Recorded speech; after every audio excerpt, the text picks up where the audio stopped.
美国川普就任是宣布，搁再退出巴黎协定，另外政策要大量使用化石燃料。另外一方面，这欧洲上新的报告嘛表示，因使用未排放污染的氢气能源，这用量是搁再创新高。欧盟清洁能源的用量创历史新高。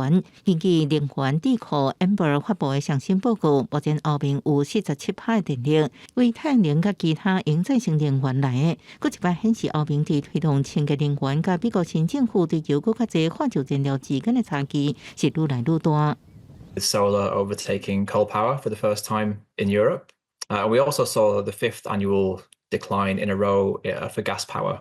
So I think what this shows is Europe is transitioning away from fossil fuels at pace. Just over the last 5 years, the transition to clean power, the growth in wind and solar has helped Europe avoid 59 billion euros worth of fossil fuel imports for generating electricity.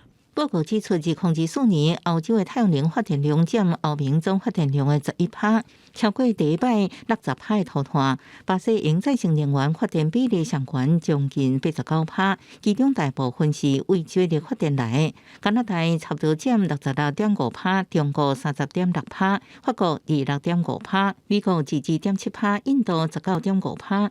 欧洲清洁能源转型，这么关键的原因之是2019年通过欧洲绿色新政，为气候发铺路。美国是全球历史上温室气体排放量上大的国家。川普上任之后，真紧签署行政命令，美国自摆退出巴黎气候协定，不过无明确说明具体时间。